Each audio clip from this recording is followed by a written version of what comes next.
নমস্কার বন্ধুরা, আপনাদের সবাইকে স্বাগত জানিয়ে তো আমি আজকে একটা মাছের ঝোলের রেসিপি নিয়ে চলে এসেছি। আমি আলু বেগুন দিয়ে মাছের ঝোলটা বানাবো।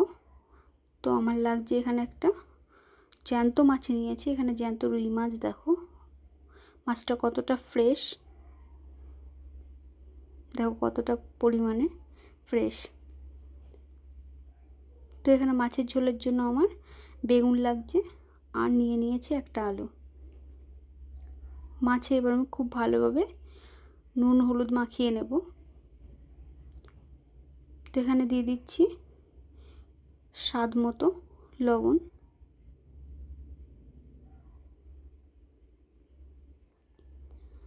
আর দিয়ে দেবো হাফ চা চামচ পরিমাণে হলুদ গুঁড়ো। মাছটাকে খুব ভালোভাবে মাখিয়ে নেব নুন হলুদ।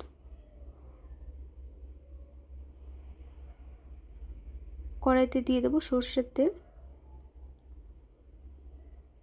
তো একে একে মাছগুলোকে ভেজে নেব।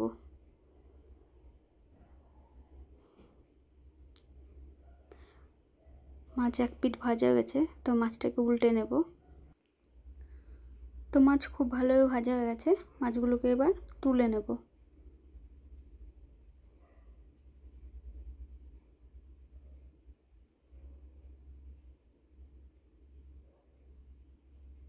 তো মাছের ওই তেলের মধ্যে আমি দিয়ে দেবো জিরে ফোড়ন।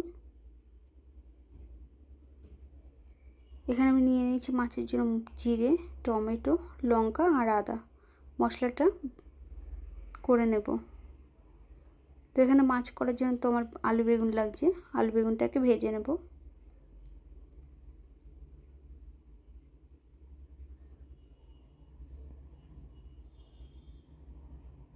তো আলু বেগুনটাকে খুব ভালোভাবে ভেজে নিয়েছি। দেখো আমি আলুর থেকে বেগুনগুলো বেছে বেছে তুলে নেব, কারণ একসাথে সব কিছু কষালে মশলা দিয়ে বেগুনগুলো একদম গলে যাবে।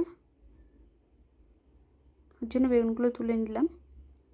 এবার আলুগুলোকে ভেজে এর মধ্যে মশলা দিয়ে দেবো বেটে রাখা। মশলাটাকে খুব ভালোভাবে কষিয়ে নেব। দিয়ে দেবো স্বাদ মতো লবণ, আর দিয়ে দেবো হাফ চা চামচ পরিমাণে হলুদ গুঁড়ো, আর দিয়ে দেবো সামান্য পরিমাণে জল। জল দিয়ে খুব ভালোভাবে মশলাটাকে কষিয়ে নেব। জ্যান্ত মাছের ঝোলে খুব বেশি মশলা লাগে না। জিরে, লঙ্কা, আদা দিয়ে নিয়েছি বন্ধুরা। আপনারা চাইলে অন্য কিছু দিতেই পারেন, কিন্তু খুব বেশি মশলা দিলে জ্যান্ত মাছে ঝোল কখনো স্বাদ হয় না। তো মশলা দেখো খুব ভালোভাবে কষে গেছে।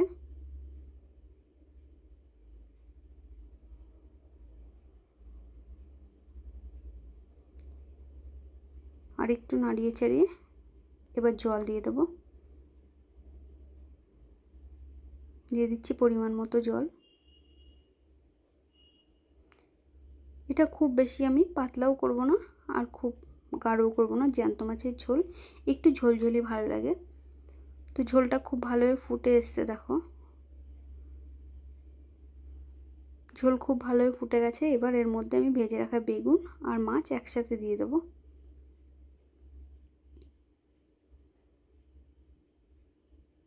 সব কিছুকে খুব ভালোভাবে নাড়িয়ে চাড়িয়ে নেব। তো ঝোলটাকে খুব ভালোভাবে ফুটতে দেব।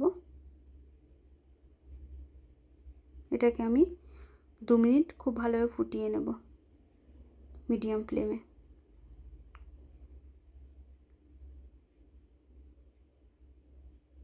তো দেখো বন্ধুরা, আলু কত সুন্দর সিদ্ধ হয়ে গেছে, আর বেগুনগুলো কত সুন্দর গোটা গোটা আছে, একটা বেগুনও ভেঙে যায়নি। এর মধ্যে দিয়ে দেবো এবার সামান্য পরিমাণে গুঁড়ো গরম মশলা। খুব বেশি একটা গরম মশলা দেবো না, জ্যান্ত মাছে খুব বেশি মশলা ভালো লাগে না।